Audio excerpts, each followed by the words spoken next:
क्या आपने कभी रात के आसमान में झांककर यह सोचा है कि उन टिमटिमाते तारों और चमकते ग्रहों के पीछे क्या राज छुपा है? यह आसमान केवल देखने भर के लिए नहीं है, बल्कि यह हमें अनंत ब्रह्मांड के उन रहस्यों का एहसास कराता है जो हमारी कल्पना से भी परे हैं।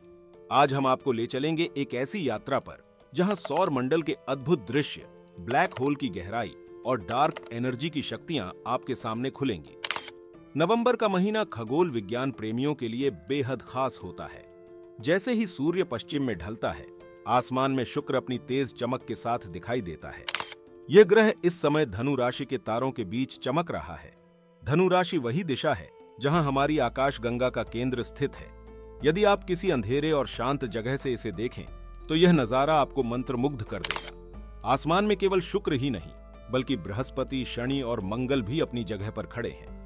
बृहस्पति अपनी अद्भुत चमक के कारण आसानी से पहचान में आ जाता है। यह इतना चमकीला है कि कभी-कभी ऐसा लगता है जैसे यह कोई सड़क पर चलती कार की हेडलाइट हो। इसके ठीक विपरीत शनि थोड़ा फीका है, लेकिन दूरबीन की मदद से आप इसके अद्भुत छल्लों को देख सकते हैं। अब बात करते हैं उन तारों की जो आसमान की गहराई में छुपे हुए हैं। 7 दिसंबर को जब चांद शुक्र के पास से गुजरेगा, तब यह नजारा और भी खास हो जाएगा। इसी दौरान जेमिनीड्स उल्कापात अपनी पूरी ताकत के साथ दिखाई देगा।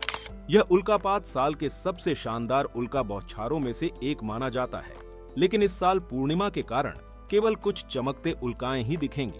फिर भी यदि आप अंधेरी रातों में इसे देखने का प्रयास करें तो यह दृश्य आपको जिंदगी भर याद रहेगा। अब जरा सोचिए, आसमान की इन अद्भुत घटनाओं के पीछे कितने रहस्य छुपे हो सकते हैं। ब्लैक होल इन्हीं रहस्यों में से एक है। ब्लैक होल अंतरिक्ष का ऐसा हिस्सा है जहां गुरुत्वाकर्षण इतना ज्यादा होता है कि कुछ भी, यहां तक कि प्रकाश भी, इससे बच नहीं सकता।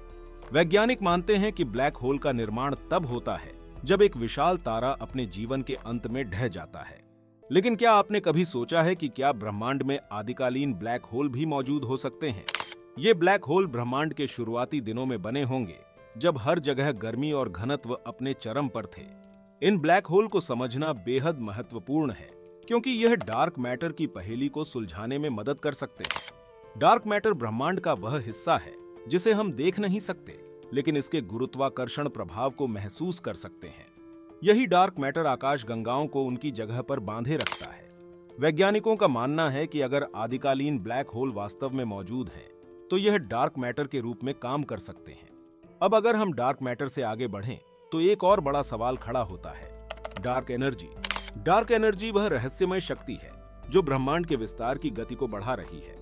1990 के दशक में वैज्ञानिकों ने यह खोज की कि ब्रह्मांड अपेक्षा से ज्यादा तेजी से फैल रहा है। लेकिन यह कैसे हो रहा है? कुछ वैज्ञानिक मानते हैं कि डार्क एनर्जी का ब्लैक होल से गहरा संबंध हो सकता है।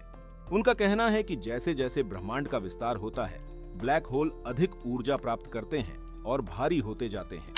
यह ऊर्जा ब्रह्मांड के त्वरित विस्तार का कारण बन सकती है। हालांकि इस परिकल्पना को साबित करने के लिए अभी और शोध की जरूरत है। इस रहस्यमय यात्रा में James Webb space telescope JWST भी अपनी भूमिका निभा रहा है। यह टेलीस्कोप ब्रह्मांड के सबसे पुराने तारों और आकाश गंगाओं को देखने में सक्षम है। इसके माध्यम से वैज्ञानिक यह समझने की कोशिश कर रहे हैं कि ब्रह्मांड की शुरुआत कैसे हुई और ब्लैक होल और डार्क एनर्जी इसमें कैसे भूमिका निभाते हैं। तो यह आसमान केवल एक नजारा नहीं, बल्कि ब्रह्मांड का वह किताब है जिसे पढ़ने में हमारी जिंदगी भी कम पड़ सकती है।